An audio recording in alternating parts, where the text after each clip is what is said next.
ஆண்டவராகிய இயேசு கிறிஸ்துவின் மகா பரிசுத்தமான நாமத்திற்கு ஸ்தோத்திரம் உண்டாவதாக. இன்றைய தினத்தில் நாம் ஆண்டவராகிய இயேசு கிறிஸ்துவின் 2 சாட்சிகளை குறித்த காரியத்தில் தொடர்ந்து சிந்திக்கப் போகிறோம். யார் யார் வரமாட்டார்கள் என்பதை குறித்து இன்றைக்கு தியானிப்போம்.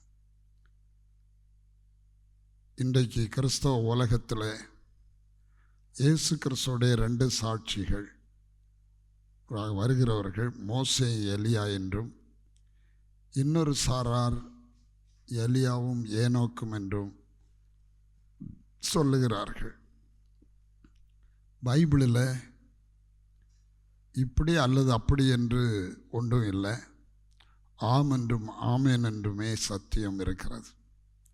ஆகவே ஒன்றில் மோசே எலியாவா வர வேண்டும், அல்லது எலியா ஏனோக்கா வர வேண்டும்.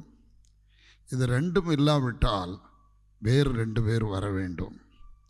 ஆகவே யார் யார் வரமாட்டார்கள் என்பதை முதலாவது சிந்திப்போம்.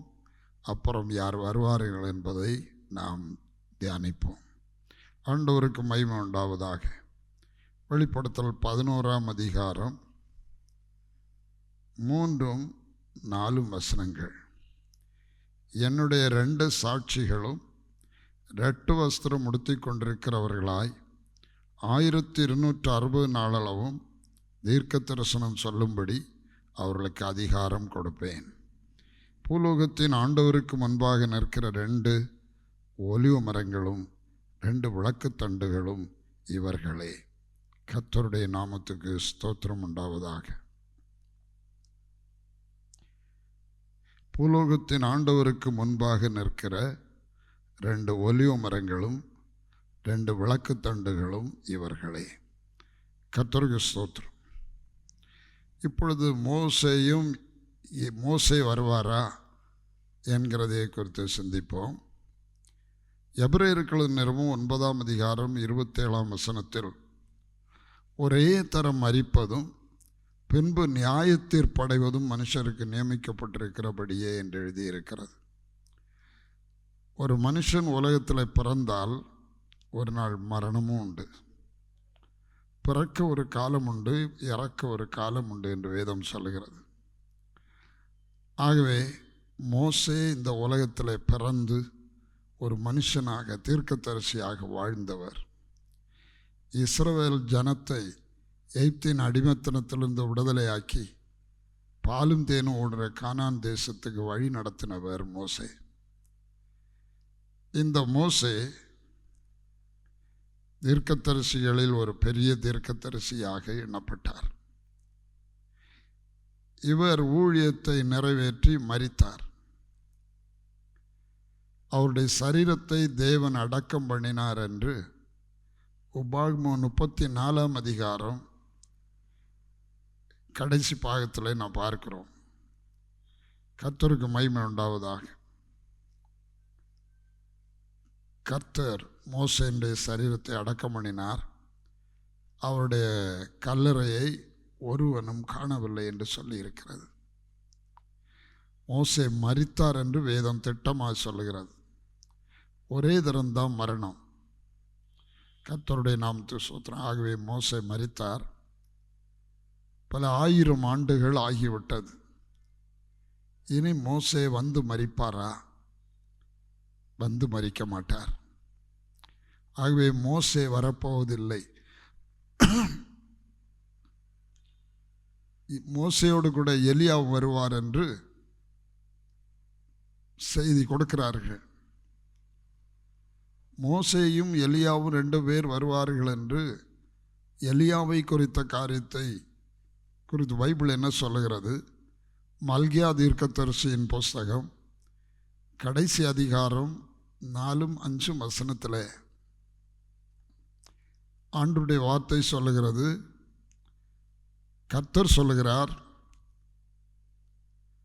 கர்த்தருடைய பெரிதும் பயங்கரமான நாள் வருகிறதுக்கு முன்னே எலியா தீர்க்கதரிசியை நான் அனுப்புகிறேன். அவன் வந்து பிதாக்களுடைய இருதயத்தை பிள்ளைகளிடத்திற்கும் பிள்ளைகளுடைய இருதயத்தை பிதாக்களிடத்துக்கும் திருப்புவான் என்று சொல்லியிருக்கிறது. எலியா 2 பேராக வருவார் என்று சொல்லவில்லை. எலியா தீர்க்கதரிசியை அனுப்புவேன், அவன் வந்து பிதாக்களுடைய இருதயத்தை பிள்ளைகளிடத்திற்கும் பிள்ளைகளுடைய இருதயத்தை பிதாக்களிடத்துக்கும் திருப்பி கர்த்தருக்கு வழியை ஆயத்தப்படுத்துவான். கர்த்தருடைய பெரிதும் பயங்கரமான நாள் வரும் முன்னே. ஹல்லேலூயா. ஆகவே எலியா மட்டும்தான் இங்கே சொல்லியிருக்கிறது. எலியாவுக்கு கூட ஒரு மோசையை சேர்க்கக்கூடாது, அல்லது எலியாவுக்கு கூட இன்னொரு ஏனோக்கை சேர்க்கக்கூடாது. 2 பேரை கொண்டு வரக்கூடாது. இதில் ஒரே ஒருவர் தான், எலியா மட்டும்தான் வருகிறார். கர்த்தருடைய நாமத்துக்கு ஸ்தோத்திரம். எலியா மரணத்தை காணாதபடி வானத்தில் எடுத்துக்கொள்ளப்பட்டார் என்று நாம் ராஜாக்களின் புத்தகத்தில் பார்க்கிறோம். கர்த்தருடைய நாமத்துக்கு ஸ்தோத்திரம். மரணத்தை காணாதபடி சுழல் காற்றிலே கர்த்தர் எலியாவை வானத்துக்கு எடுத்துக்கொண்டார். ஆகவே எலியா வந்து மரிப்பார் என்று எல்லாரும் அபிப்பிராயப்படுகிறார்கள். எபிரேயர் 9:27 படி. ஆனால் ஆண்டவர் இயேசு எலியா வந்தாயிற்று என்று உங்களுக்கு சொல்லுகிறேன் என்றார். மத்தேயு எழுதின சுவிசேஷம் 17ஆம் அதிகாரத்தில் ஆண்டவர் இயேசு பேதுருவை, யாக்கோபை, யோவானை அழைத்து கொண்டு அவர் உயர்ந்த மலையில் போய் ஏறி ஜெபம் பண்ண போனார். அவர் ஜெபம் பண்ணருக்கு முழங்கால் போட்டவுடனே அவருடைய முகம் சூரியனைப் போல பிரகாசித்தது. அவருடைய சரீரம் வெளிச்சத்தைப் போல வெண்மையாயிற்று. உடனே இந்த நேரத்தில் மோசே, எலியாவும் அங்கே வந்து இயேசு கிறிஸ்துவோடு பேசுகிறவர்களாக காணப்பட்டார்கள். கர்த்தருடைய நாமத்துக்கு ஸ்தோத்திரம். உடனே பேதுரு, நாம் இங்கே இருப்பது நல்லது, மோசைக்கு ஒரு கூடாரம், எலியாவுக்கு ஒரு கூடாரம், இயேசுவுக்கு ஒரு கூடாரமாக 3 கூடாரங்களை போட்டு நாம் இங்கே இருப்பது நல்லது என்று சொன்னார். உடனே கர்த்தருடைய நாமத்துக்கு ஸ்தோத்திரம், ஒரு ஒளி மேகம் வந்து இயேசு கிறிஸ்துவையும் இவர்களையும் நிழலிட்டது. அந்த ஒளி மேகத்திலிருந்து ஒரு சத்தம் தொனித்தது, இவர் என்னுடைய நேசகுமாரன், இவரில் பிரியமாயிருக்கிறேன், இவருக்கு செவி கொடுங்கள் என்று ஒரு சத்தம் தொனித்தது. கர்த்தருடைய நாமத்துக்கு ஸ்தோத்திரம் உண்டாவதாக. இப்படி அவர்கள் சத்தம் கேட்டு நிமிர்ந்து பார்க்கும்போது இயேசு கிறிஸ்துவை தவிர வேறு ஒருவரையும் காணவில்லை. அப்புறம் அவர்கள் 4 பேரும் மலையிலிருந்து இறங்கி கீழே வரும்போது பேதுரு ஒரு விஷயத்தை புரிந்து கொண்டவராக இயேசுவிடம் கேட்டார், ஆண்டவரே, காரியம் இப்படியானால் எலியா முந்தி வந்து எல்லாவற்றையும் சீர்படுத்துவான் என்று வேதபாரரும் பரிசேயரும் சொல்கிறார்களே, அது எப்படி என்று கேட்டார். உடனே ஆண்டவர் இயேசு சொன்னார், எலியா வந்து எல்லாவற்றையும் சீர்படுத்துவது மெய்தான், ஆனாலும் எலியா வந்தாயிற்று என்று உங்களுக்கு சொல்லுகிறேன்.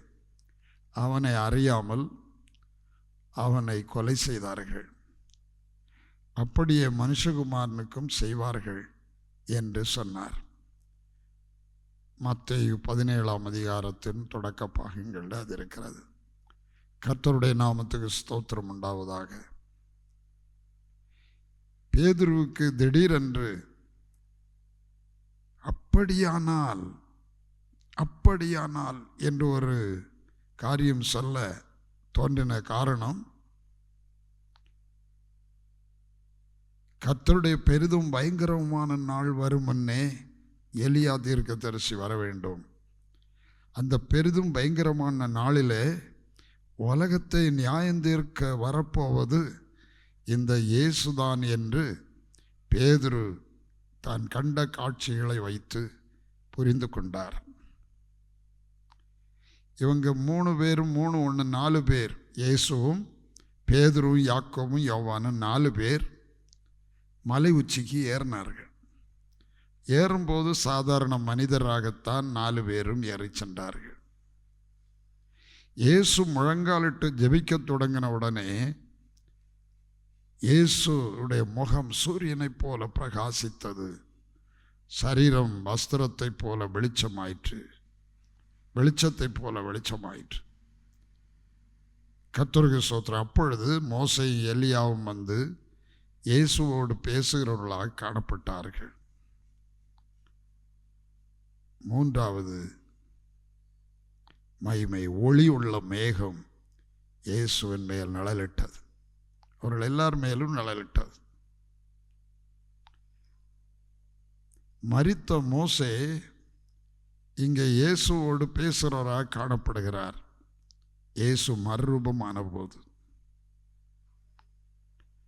முதலாவது மனித மகிமையிலே மனிதர்களாக ஏறிச் சென்றார்கள்.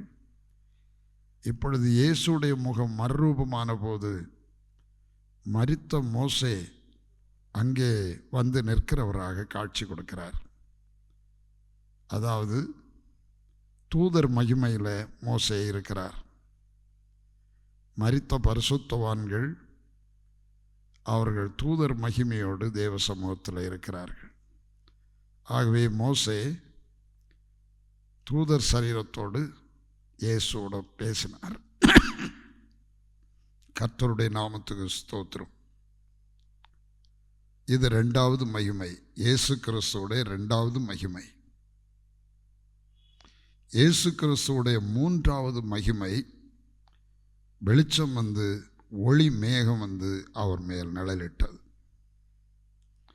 உடனே இவர் என்னுடைய நேசகுமாரன், இவரில் பிரியமாயிருக்கிறேன் என்று இவருக்கு செவி கொடுங்கள் என்று சொல்லுகிற சத்தம் அந்த மேகத்திலிருந்து வந்தது.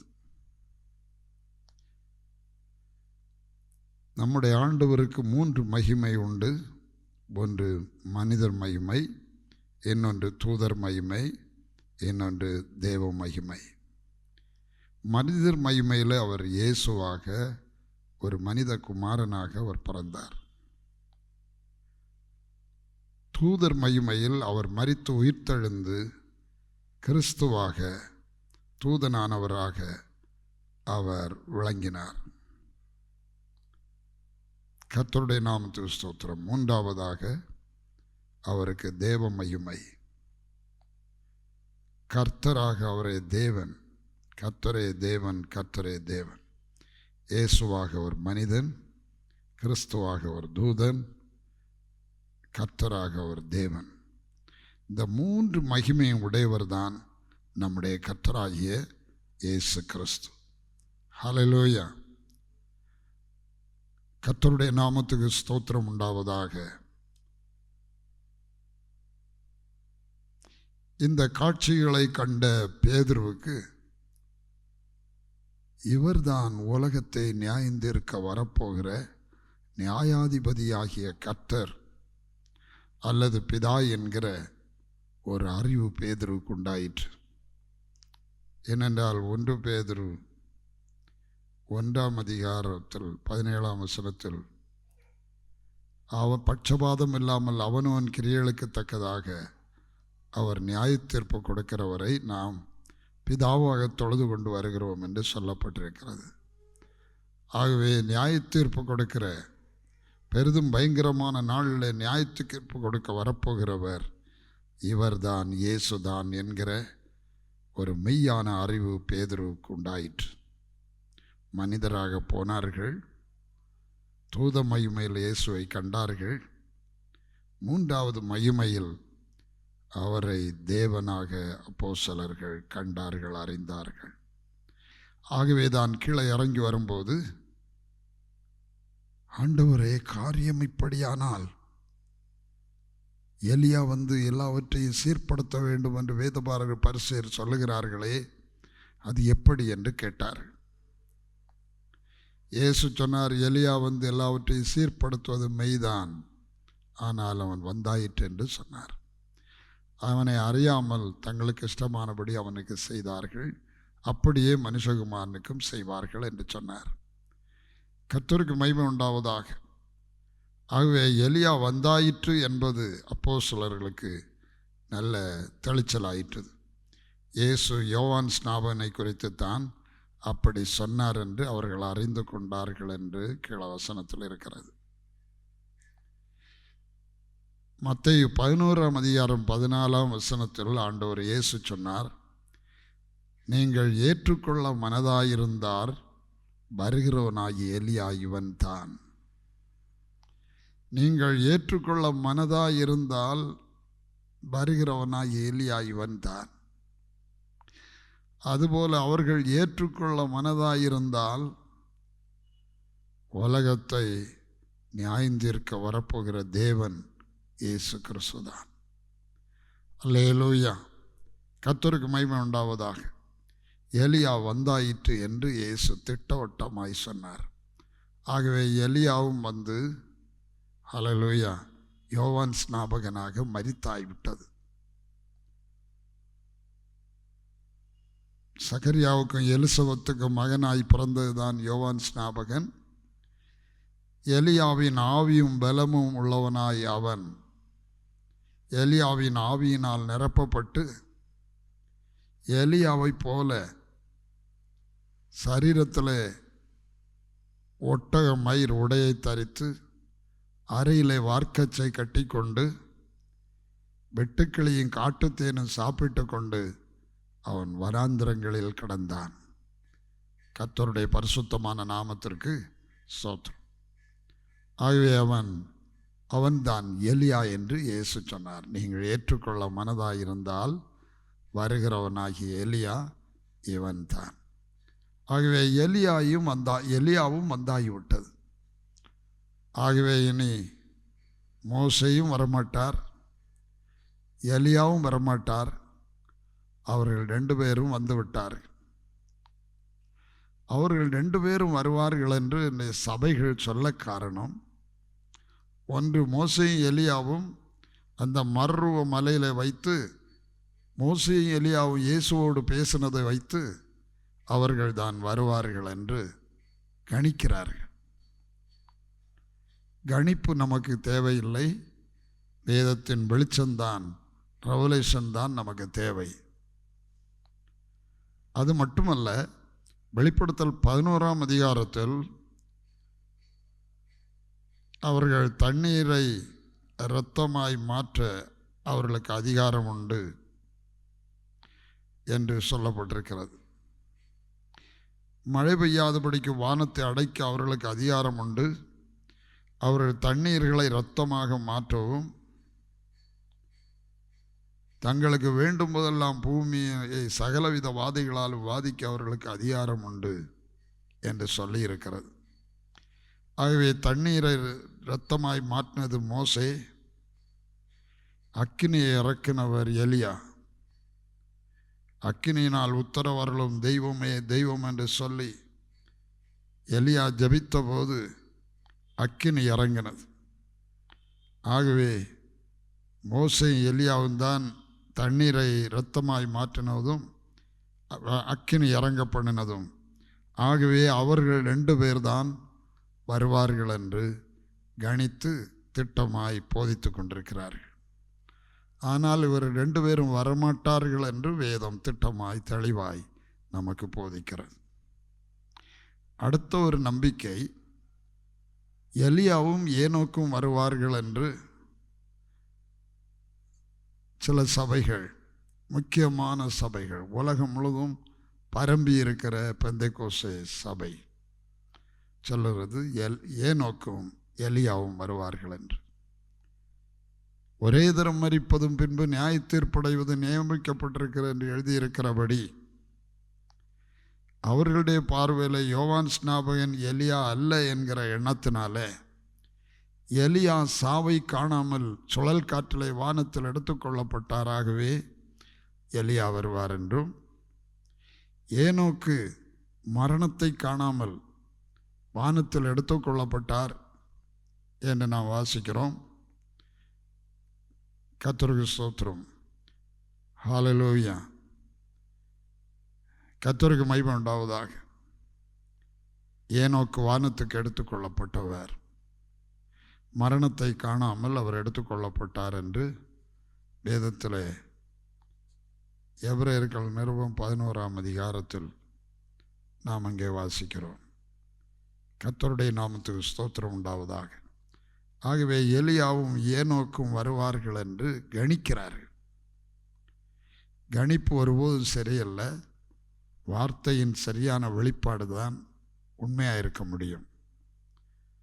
ஏனென்றால் தேவனுடைய வார்த்தை ஆம் என்று அல்ல என்று இராமல் ஆம் என்றும் ஆமேன் என்றும் இருக்கிறது. கர்த்தருக்கு மகிமை உண்டாகட்டும்.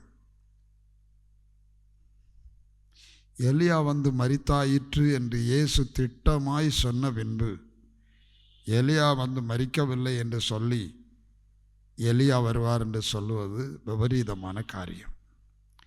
அது மட்டுமல்ல, எலியா மட்டும்தான் வருவார் என்று சொன்னார். மல்கியா 4:5 எலியா யோவான் ஸ்நாபனாய் வந்து மரித்து விட்டார். ஆகவே இனி மரிப்பதற்கு வேற எலியா இல்லை. மிச்சம் ஏனோக்கு மட்டும்தான் உண்டு. அப்போ ஏனோக்கு வருவார் என்று பைபிளில் சொல்லவில்லை. ஆனால் ஏனோக்கு மரணத்தை காணாமல் போனபடியால் அவர் மறுபடியும் வந்து மரிப்பார் என்று யூகிக்கிறார்கள். அவர் மறுபடியும் வந்து மரிப்பதில்லை. அதுபோல ஏனோக்கு எடுத்துக்கொள்ளப்பட்டவர் வந்து மரிப்பார் என்று அதை ஒரு உபதேசமாய் ஸ்தாபிக்க நினைத்தால், இயேசு கிறிஸ்து மணவாட்டி சபையை சேர்த்துக்கொள்ள வரும்போது ஒரு கூட்டம் பேர் மரணத்தை காணாமல் மறுரூபமாக்கப்பட்டு எடுத்துக்கொள்ளப்படுவார்களே, அவர்கள் எல்லாரும் திரும்ப வந்து மரிக்க வேண்டும் என்கிற உபதேசம் வந்துவிடும். அது சரியல்ல. ஒரே தரம்தான் மரணம், பின்பு நியாயத்தீர்ப்பு. ஆகவே ஏனோக்கு இனி வருவதில்லை. ஏனோக்கு மரித்து அவர் நியாயத்தீர்ப்புக்கு போகிறதில்லை. அது மட்டும் இல்லை, மறுரூபமாக்கப்படாமல் பரலோகத்துக்கு செல்ல முடியாது. வேதவசனம் சொல்லுகிறது, மாம்சமும் இரத்தமும் தேவனுடைய ராஜ்யத்தை சுதந்திரிப்பதில்லை என்று ஆண்டவருடைய வார்த்தை சொல்லுகிறது. ஆகவே கர்த்தருக்கு ஸ்தோத்திரம் உண்டாவதாக, எலியாவும் ஏனோக்கும் கூட வருவதில்லை. மோசேயும் எலியாவும் வருவதில்லை. எலியா ஏனோக்கும் வருவார்கள் என்று சொல்லுகிற உபதேசங்களும் தவறு. கர்த்தருடைய நாமத்துக்கு ஸ்தோத்திரம். அப்படியானால் யார் வருவார்கள்? யார் வருவார்கள்? அதுவும் பைபிளில் அழகாக எழுதப்பட்டிருக்கிறது. யார் யார் வருவார்கள் என்று. தானியேல் 12:1 அக்காலத்திலே தன் ஜனத்தின் புத்தருக்காக நிற்கிற பெரிய அதிபதியாகிய மிகாவேல் அக்காலத்தில் எழும்புவான்.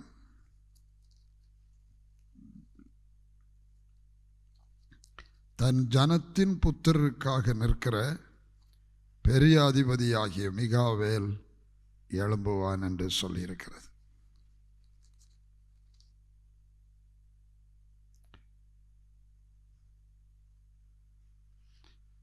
உன் ஜனத்தின் புத்தருக்காக நிற்கிற பெரிய அதிபதியாகிய மிகாவேல் அக்காலத்தில் எழும்புவான். யாதொரு ஜாதியாரின் தோன்றுவது முதல் அக்காலம் மட்டும் உண்டாயிராத ஆபத்து காலம் வரும். அக்காலத்தில் புஸ்தகத்தில் எழுதியிருக்கிறவர்களாய் காணப்படுகிற உன் ஜனங்கள் அனைவரும் விடுவிக்கப்படுவார்கள். மிகாவேல் எழும்புகிற காலத்தில் புஸ்தகத்தில் பேரெழுதப்பட்டிருக்கிற தேவனுடைய ஜனங்கள் எல்லாரும் விடுதலை பெறுவார்கள். புஸ்தகத்தில் பேரெழுதியிருக்கிறது, ஆனால் அவர்களுக்கு சரியான விடுதலை இல்லை. பாய்க்கிற எல்லா சத்துருக்கள் கைகளிலிருந்தும் நாம் விடுதலையாக்கப்பட்டு உயிரோடு இருக்க நாளெல்லாம் பரிசுத்தத்தோடு நீதியோடும் ஊழியம் செய்ய கட்டளையிடுவேன் என்பதுதான் இயேசு கிறிஸ்து சொன்ன வாக்கு தத்துவம். கர்த்தருடைய நாமத்துக்கு ஸ்தோத்திரம். ரட்சிக்கப்பட்ட பிள்ளைகள், தேவ பிள்ளைகள் இருந்தாலும் எதிர் சக்திகளுடைய தாக்குதல்கள், வல்லமைகள் செய்வனைகள், சூனியங்கள், ஏவல்கள், மந்திரவாதங்கள் மற்றும் பலவிதமான இதனாலே கட்டுண்டவர்களாக தேவனுடைய ஜனங்கள் தவிக்கிறார்கள். எகிப்தின் அடிமைத்தனத்தில் இஸ்ரவேல் ஜனம் அடிமைத்தனத்தில் தவித்தது போல இஸ்ரவேலர் தான், ஆபிரகாமின் சந்ததியார்தான், ஆனால் அடிமைத்தனத்திலிருந்து தவிக்கிறார்கள். அதுபோல தேவனுடைய பிள்ளைகள் தான், ஆபிரகாமின் சந்ததியார்தான், இயேசுவின் இரத்தத்தினால் மீட்கப்பட்டவர்கள்தான். கர்த்தருடைய நாமத்துக்கு ஸ்தோத்திரம். ஆனாலும் சரியான விடுதலை இல்லாமல் தவித்து கொண்டிருக்கிற தேவ ஜனத்தை இன்றைக்கு நாம் உலகத்தில் காண்கிறோம். மிகாவேல் எழும்புகிற காலத்தில் அவர்கள் எல்லாரும் விடுதலை ஆக்கப்படுவார்கள் என்று சொல்லியிருக்கிறது. கர்த்தருடைய நாமத்துக்கு ஸ்தோத்திரம்.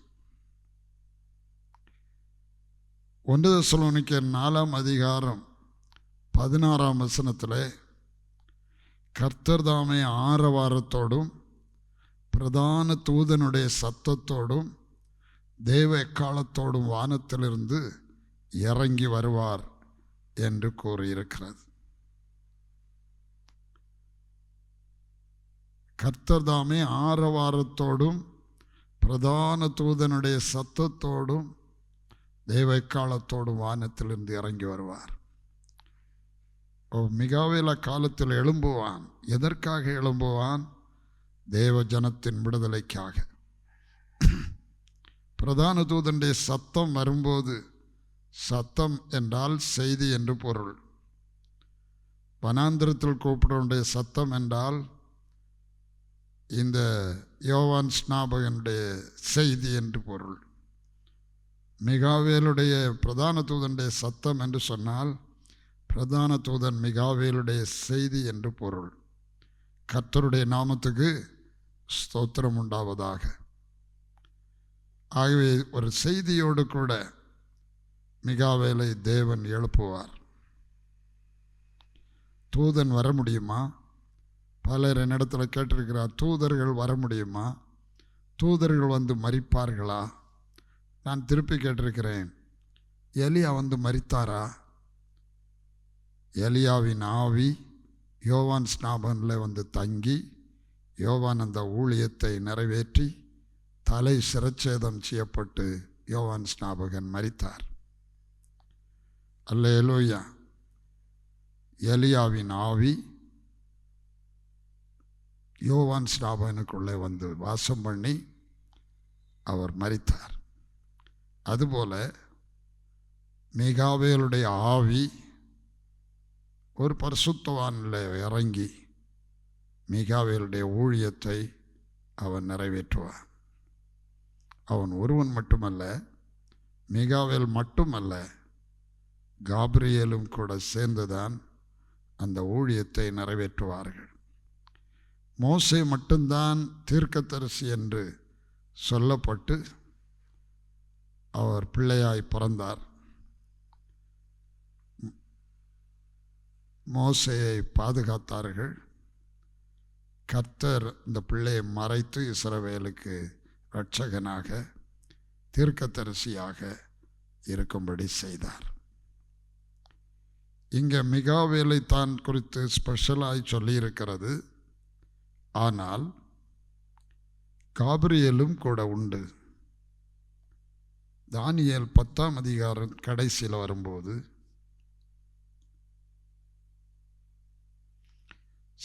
கடைசி வசனத்தில் முந்தின 20ஆம் வசனம் 20-21 அப்பொழுது அவன், நான் உன்னிடத்திற்கு வந்த காரணம் என்ன என்று உனக்கு தெரியுமா? இப்பொழுது நான் பெர்சியாவின் பிரபுவோட யுத்தம் பண்ண திரும்பி போகிறேன். நான் போன பின்பு கிரேக்க தேச அதிபதி வருவான். சத்திய எழுத்தில் கண்டிருக்கிறதை நான் உனக்கு தெரிவிப்பேன். இது சொல்லுகிறது காபிரியேல். சத்திய எழுத்தில் கண்டிருக்கிறதை நான் உனக்கு தெரிவிப்பேன். உங்கள் அதிபதியாகிய மிகாவேலை தவிர என்னோட கூட அவர்களுக்கு விரோதமாய் பலங்கொள்ளுகிற வேறொருவரும் இல்லை. என்னோடு கூட சாத்தான் கிரேக்க தேச அதிபதியாக வரும்போது அவனுக்கு விரோதமாய் பலங்கொள்ள மிகாவேலை தவிர வேறு ஒருவரும் இல்லை என்று காபிரியேல் சொல்கிறார். அல்லேலூயா. அப்போ காபிரியேலோடு கூட மிகாவேலும் சேர்ந்து அவர்கள் 2 பேரும் தான் கிரேக்க தேச அதிபதியை முறியடித்து தேவஜனத்தை விடுவிப்பார்கள். கிரேக்க தேச அதிபதியாக சாத்தான் வருகிறது என்று சொன்னால் யூதர் அடையாளத்தை தேடுகிறார்கள், கிரேக்கர் ஞானத்தை தேடுகிறார்கள் என்று ரோமர் 1ஆம் அதிகாரத்தில் நாம் வாசிக்கிறோம். ரோமர் 1ஆம் அதிகாரத்தில் அங்கே சொல்லப்பட்டிருக்கிறது. கர்த்தருடைய நாமத்துக்கு ஸ்தோத்திரம்.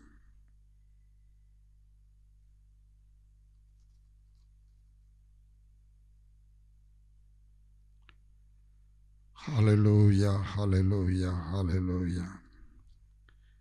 யூதர் அடையாளத்தை தேடுகிறார்கள், கிரேக்கர் ஞானத்தை தேடுகிறார்கள். நாங்களோ சிலுவையில் அறையுண்ட இயேசு கிறிஸ்துவை நாங்கள் பிரசங்கிக்கிறோம் என்று அப்போஸ்தலனாகிய பவுல் எழுதுகிறார். கர்த்தருடைய நாமத்துக்கு ஸ்தோத்திரம் உண்டாவதாக. ஆகவே யூதர் அடையாளம் கண்டுதான் அவர்கள் நம்புவார்கள். ஆனால் கிரேக்கர் ஞானம், அவங்க சொல்லுகிறதுல ஞானம் இருக்கிறதா, அறிவு இருக்கிறதா, அறிவுக்கு பொருந்துமா? இப்போ இயேசு கன்னிமரியாளின் வயிற்றில் பரிசுத்தாவியினால் உற்பவித்து பிறந்தார் என்று சொன்னால் கிரேக்கர் தர்க்கிப்பார்கள், அது எப்படி நடக்கும்? ஒரு புருஷன் மனைவி சேர்ந்துதான் அவர்களுக்கு தான் ஒரு பிள்ளை பிறக்க முடியும். அது இல்லாமல் ஒரு குழந்தை எப்படி பிறக்க முடியும்? அது கிரேக்கருடைய தத்துவ ஞானம். அதுபோல விசுவாசத்தினாலே தெய்வீக சுகம், விசுவாசத்தினால நடக்கிற அநேக காரியங்களை குறித்து கிரேக்கர் தர்க்கிப்பார்கள். ஏனென்றால் கிரேக்கர் ஞானத்தை தேடுகிறார்கள். ஹல்லேலூயா. ஆகவே கிரேக்கர் உலகத்தில் உள்ள தத்துவ ஞானத்தை கொண்டு தேவனை தேடுகிறவர்களாயிருப்பார்கள். அவர்கள் தங்கள் சுய ஞானத்தினாலே தேவனை அறியாதிருக்கையில் பைத்தியமாய் தோன்றுகிற பிரசங்கத்தினாலே விசுவாசிக்கிறவர்களை ரட்சிப்பது தேவனுக்கு பிரியமாயிற்று என்று சொல்லியிருக்கிறது. ஹல்லேலூயா. சுய ஞானத்தை கொண்டு தேவனை அறிய முடியாது, தெய்வீக ஞானங்களை அறிய முடியாது. கர்த்தருடைய பரிசுத்தமான நாமத்துக்கு ஸ்தோத்திரம். இப்போ கிரேக்கர் தத்துவ ஞானத்திலே நிற்கிறவர்கள். இந்த உலகம் இப்பொழுது தத்துவ ஞானத்திலே நிற்கிறது. உலக ஞானம் தேவனுக்கு பைத்தியமாக இருக்கிறது என்றும் தேவ ஞானம் உலகத்துக்கு பைத்தியமாக இருக்கிறது என்றும் வேதம் சுட்டி காட்டுகிறது. அல்லேலூயா. கர்த்தருக்கு மகிமை உண்டாவதாக. ஆகவே இந்த காலத்தில் சாத்தான் அறிவு வழியாக, அறிவுபூர்வமாக ஜனத்தை அவன் மயக்கி வைத்திருக்கிறான். கிரேக்க அதிபதியாக அவன் வந்து எல்லா ஜனங்களுக்கும் கல்வி அறிவை ஊட்டி அந்த கல்வி அறிவின் உச்சத்தில் போகும்போது ஜனங்களுக்கு விசுவாசத்தை அழித்து கொண்டிருக்கிறான். விசுவாசம் அழிந்து கொண்டிருக்கிறது. இயேசு சொன்னார், மனுஷகுமாரன் வரும்போது விசுவாசத்தை காண்பாரோ என்று சொன்னார். ஆம், விசுவாசம் உலக ஞானத்தினாலே அழிக்கப்படுகிறது. ஆண்டவர் சொன்னார், நீ விசுவாசித்தால் தேவனுடைய மகிமையை காண்பாய். சுய ஞானத்தை கொண்டு தேவனுடைய மகிமையை காண முடியாது. அதை விசுவாசிக்க வேண்டும். அவருடைய வார்த்தையை விசுவாசிக்க வேண்டும். வார்த்தையை விசுவாசித்து தேவனுடைய நன்மைகளை, ஆசீர்வாதங்களை பெற்றுக்கொள்ள வேண்டும். சுய ஞானந்தான், நியாயப்பிரமாண ஞானந்தான் இந்த தேவனுடைய ஆசீர்வாதத்தை அடைய முடியாமல் இருப்பது. அதில் தான் சாத்தான் கிரேக்க தேச அதிபதியாய் வந்து உலகத்தை மயக்கி ஏமாற்றி கொண்டு நிற்பான். அப்பொழுது மிகாவேல காலத்தில் எழும்புவான். தேவஜனத்தை விடுதலையாக்க வேண்டும். சுய ஞானத்தை கொண்டு உலகம் தேவனை அறியாமல் தேவனுக்கு விரோதமான காரியங்களை பேசிக்கொண்டு சொல்லிக்கொண்டு செய்து கொண்டு இருக்கும்போது சத்தியத்தில் உள்ள கர்த்தருக்கு ஸ்தோத்திரம் ஜீவனை, பலனை, வல்லமையை உலகத்துக்கு வெளிப்படுத்தி தேவ ஜனத்தை எல்லாவிதமான பாரம்பரியங்களிலிருந்தும் மனித போதனைகளிலிருந்தும் விடுதலை ஆக்கி சத்தியத்துக்கு சாட்சிகளாய் நிற்க வைத்து மணவாட்டியாக மணவாளன் இயேசுவின் வருகைக்கு ஆயத்தப்படுத்துவதுதான், கர்த்தருக்கு வழியை ஆயத்தப்படுத்துவதுதான் மிகாவேலுடையும் கபிரியலுடையும் வேலை. காபிரியல் சொல்லும்போது சொல்றார், கர்த்தருடைய நாமத்துக்கு ஸ்தோத்திரம்,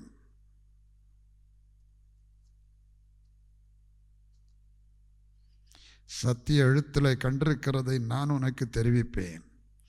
உங்கள் அதிபதியாகிய மிகாவேலை தவிர என்னோடே கூட அவர்களுக்கு விரோதமாய் பலங்கொள்ளுகிற வேறொருவரும் இல்லை.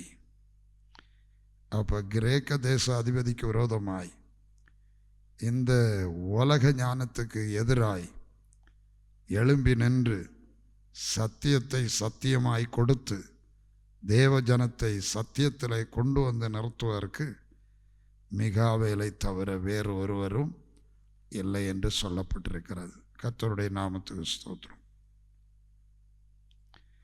ஹல்லேலூயா. பின்னும் கூப்பிட்டு சொல்லென்ற ஒரு சத்தம் உண்டாயிற்று என்று ஏசாயா 40 நாம் வாசித்திருக்கிறோம். கர்த்தருடைய நாமத்துக்கு ஸ்தோத்திரம். பின்னும் கூப்பிட்டு சொல்லென்ற ஒரு சத்தம் உண்டாயிற்று. என்னத்தை கூப்பிட்டு சொல்லேன் என்றேன். அதற்கு மாம்சம் எல்லாம் புல்லை போலவும் அதன் மேன்மையெல்லாம் புல்லின் பூவை போல இருக்கிறது. கர்த்தரின் ஆவி அதன் மேல் ஊதும்போது புல் உலர்ந்து பூ உதிரும். ஜனமே புல், புல் உலர்ந்து பூ உதிரும். நமது தேவனுடைய வசனமோ என்றென்றைக்கு நிற்கும் என்பதையே சொல் என்று உரைத்தது.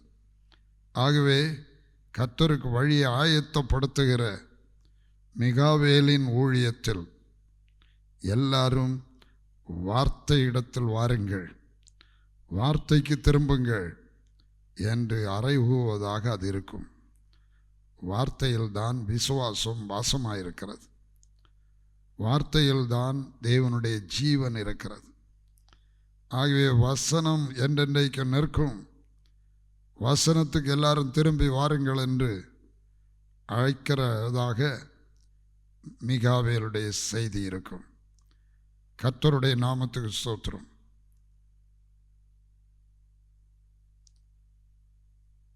தானியேலில் ஒரு இடத்துல காபிரியல் 21 நாள் உபவாசம் போட்டபோது பெர்சியாவின் அதிபதி வந்து எதிர்த்தான். 21 நாளும் மட்டும் காபிரியலுக்கு பதில் வராமல் இருந்தது. மிகாவேல் வந்து அது எதிர்த்த போது பெர்சியாவின் அதிபதி விட்டு விலகி போனான். செய்தி இஸ்ரவேலுக்கு வந்தது. ஆகவே செய்தி இஸ்ரவேல் ஜனத்துக்கு வர வேண்டுமானால் மிகாவேல் எழும்ப வேண்டும்.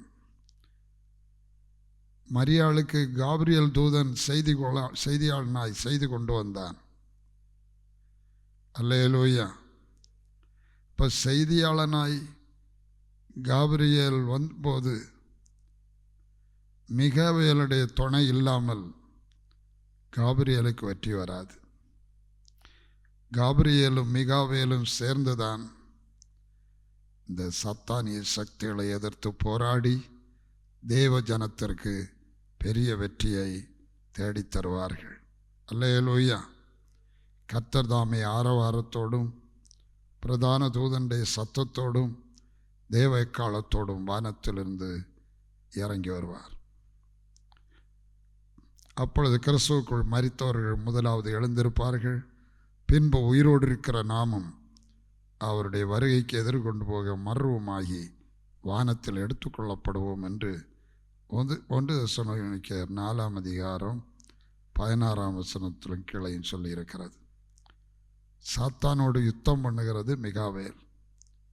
யூதாவின் புஸ்தகம் 9ஆம் வசனத்திலே தேவஜனத்துக்கு எதிராய் வலு சர்ப்பம் வந்து நிற்கும்போது, அல்லது மோசையுடைய சரீரத்தை குறித்து அவன் தர்க்கம் பண்ணின போது, மிகாவேல் தான் வந்து அங்கே வந்து சர்ப்பத்தை பார்த்து, ஹல்லேலூயா, கர்த்தர் உன்னை கடிந்து கொள்வாராக, எருசலேமை தெரிந்து கொண்ட கர்த்தர் உன்னை கடிந்து கொள்வாராக என்று சொல்லி அவனை விரட்டி அடித்தார்.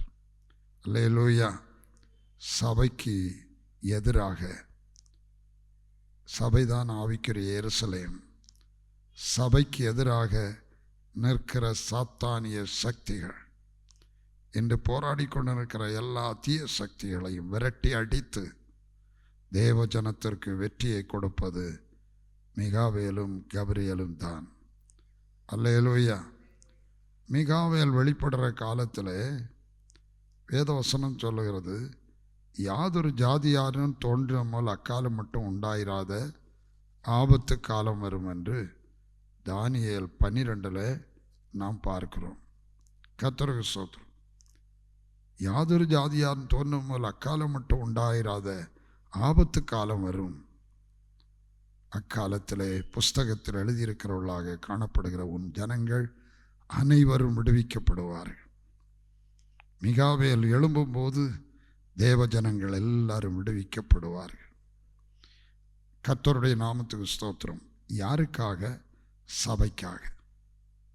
கர்த்தருடைய நாமத்துக்கு ஸ்தோத்திரம். 2 சாட்சிகள் வெளிப்படுவதே சபைக்காக என்று நாம் ஒரு செய்தியில் முந்தின நாளில் கொடுத்தோம். கர்த்தருடைய நாமத்துக்கு ஸ்தோத்திரம். யாதொரு ஜாதியாரும் தோன்றும் போல் அக்காலம் மட்டும் உண்டாயிராத ஆபத்து காலம் வரும். அக்காலத்திலே தான் மிகாவேல் எழும்புவான்.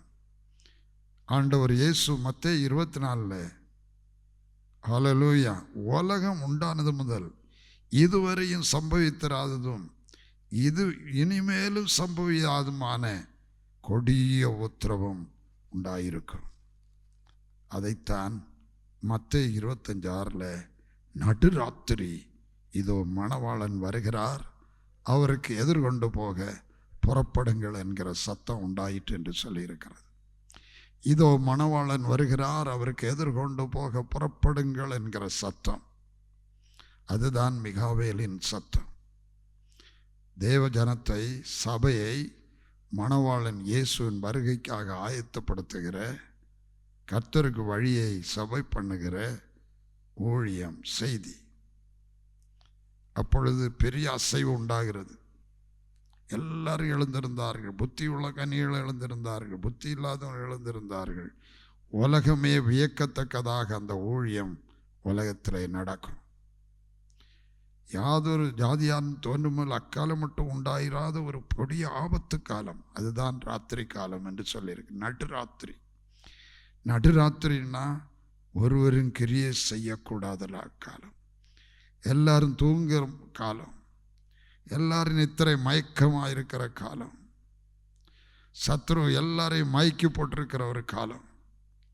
இந்த காலம் நித்திரை மயக்கத்தில் எல்லாம் மயங்கி இருக்கிற ஒரு காலம்.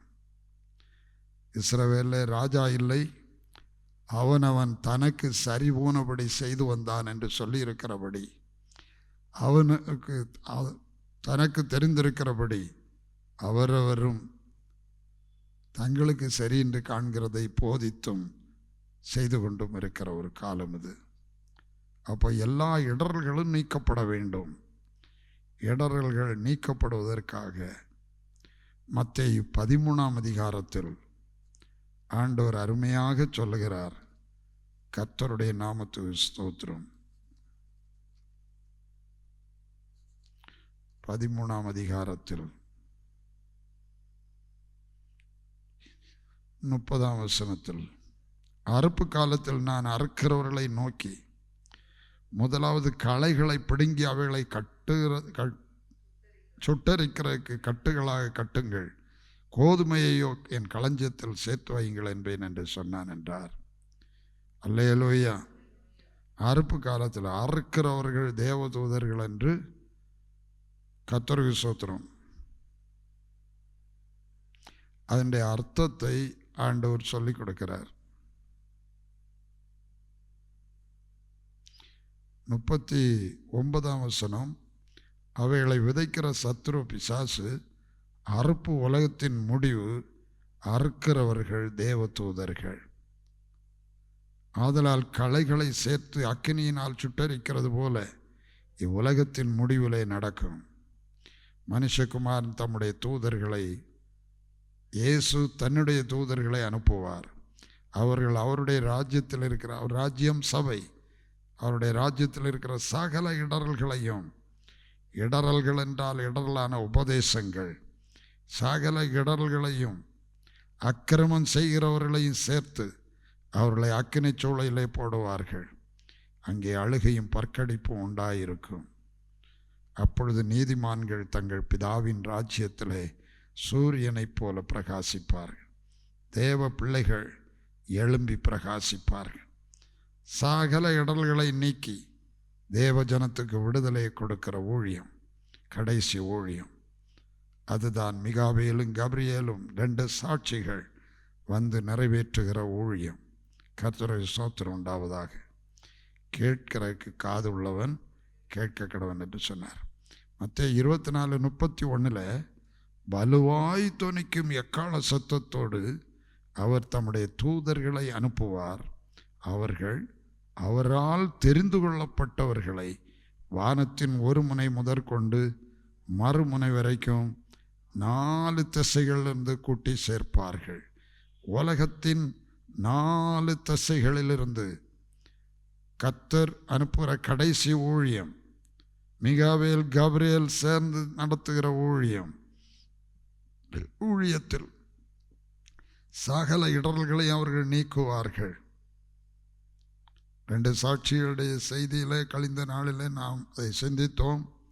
2 சாட்சிகள், அவர்களை அறியாமல் ஒரு செய்தி இந்த உலகத்துக்கு வராது. எல்லாவற்றையும் அவர்கள் அறிவார்கள். 2 கேருபீன்கள் நடுவிலிருந்து கர்த்தர் மோசேயோடு பேசினார். கேருபீன்கள் நடுவிலிருந்து கர்த்தர் பேசும்போது முதலாவது அந்த சத்தம் கேருபீன்களுக்குத்தான் கேட்கும், தூதர்களுக்குத்தான் கேட்கும். பின்பு மோசேயோ மற்ற பக்தன்மாரோ கேட்பார்கள். ஆகவே இந்த தூதர்களுடைய ஊழியத்தில் ஹல்லேலூயா அவர்கள் பலமாய் தொனிக்கும் எக்கால சத்தத்தோடு, வலுவாய் தொனிக்கும் எக்கால சத்தத்தோடு வானத்திலிருந்து இறங்கி வருவார்கள். ஹல்லேலூயா.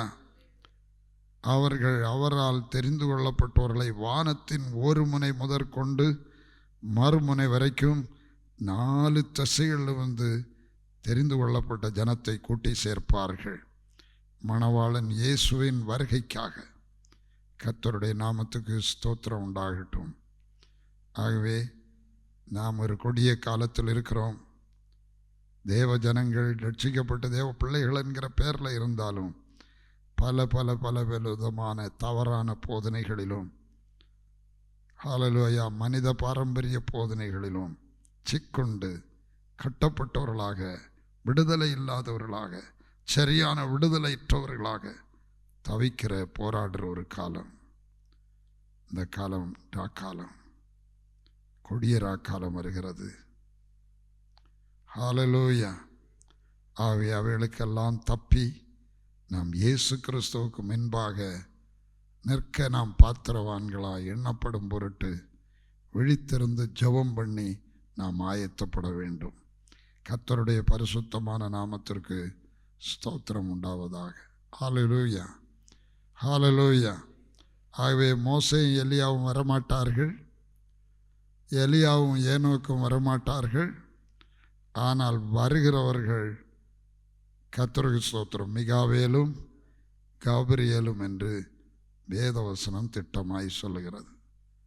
கர்த்தருடைய நாமத்துக்கு ஸ்தோத்திரம் உண்டாவதாக. ஹல்லேலூயா. கர்த்தர் நாம் யாவரையும் ஆசீர்வதிப்பாராக. ஹல்லேலூயா. ஜெபிப்போம். எங்கள் நல்ல ஆண்டவரே இயேசு கிறிஸ்துவே, உம்முடைய வருகை நெருங்கி கொண்டிருக்கிறது. சத்ருவும் வெள்ளம்போல் எழும்பி கொடிய ராக்காலத்தை உண்டாக்கி இருளை உண்டாக்கி தேவஜனத்தோடு போராடி தேவஜனத்துடைய இருதயங்களை மயக்கி சத்தியத்தின் வெளிச்சத்தில் சரியான விசுவாசத்தோடு நிற்க விடாதபடி போராடி கொண்டிருக்கிற ஒரு கொடிய ராக்காலத்தில் இருக்கிறாப்பா. இயேசு கிறிஸ்துவே, நாங்கள் விழித்திருந்த ஜெபம் பண்ண, போராடி ஜெபித்து இயேசுப்பாவுடைய கிருபையினால் நாங்கள் ஜெயம் எடுத்து இயேசு கிறிஸ்துவுடைய வருகையில் உமக்கு முன்பாக நிற்க பாத்திரவான்களாய் மாறுவதற்கு ஜெபம் பண்ணி விழித்திருக்க கிருபை தாரும். செய்தியை கேட்ட ஒவ்வொரு மக்களையும் ஆசீர்வதியும், ஒவ்வொருவரையும் ஆசீர்வதியும், ஒவ்வொருவரையும் கிருபையினாலும் இரக்கங்களினாலும் முடிசூட்டும், ஒவ்வொருவரையும் பரிசுத்தப்படுத்தும். நான் பரிசுத்தர் ஆகினால் நீங்களும் பரிசுத்தராயிருங்கள் என்று சொன்னீரே. பரிசுத்தமில்லாமல் ஒருவனும் தேவனை தரிசிப்பதில்லை என்று சொன்னீரே. பரிசுத்தமாகிறதை முக்கியமான காரியமாய் கொண்டு எல்லாரும் சத்தியத்தால் பரிசுத்தமாக்கப்பட்டவர்களாய் மாற கிருபை செய்யும். நமது தேவனுடைய வசனமோ என்றென்றைக்கு நிற்கும். வசனம்தான் பரிசுத்தப்படுத்துகிறது. உம்முடைய சத்தியத்தினாலே பரிசுத்தமாக்கும். உம்முடைய வசனமே சத்தியம் என்று சொன்னீரே சப்பா. ஆகினால எங்களை பரிசுத்தப்படுத்துகிற சத்தியத்தில் எல்லாரும் நிலைநிற்க ஹல்லேலூயா எங்களுக்கு கிருபை தாரும். செய்தியை கேட்ட எல்லாருக்கும் கிருபை தாரும். சந்தேகங்கள் ஒருவேளை இருக்குமானால் கேட்டு சந்தேகங்களை நிவர்த்தி செய்து கொள்ள கிருபை அளியும். யாவரையும் ஆசீர்வதியும். இயேசுவின் நாமத்தில் ஜெபம் கேளும் பிதாவே, ஆமேன்.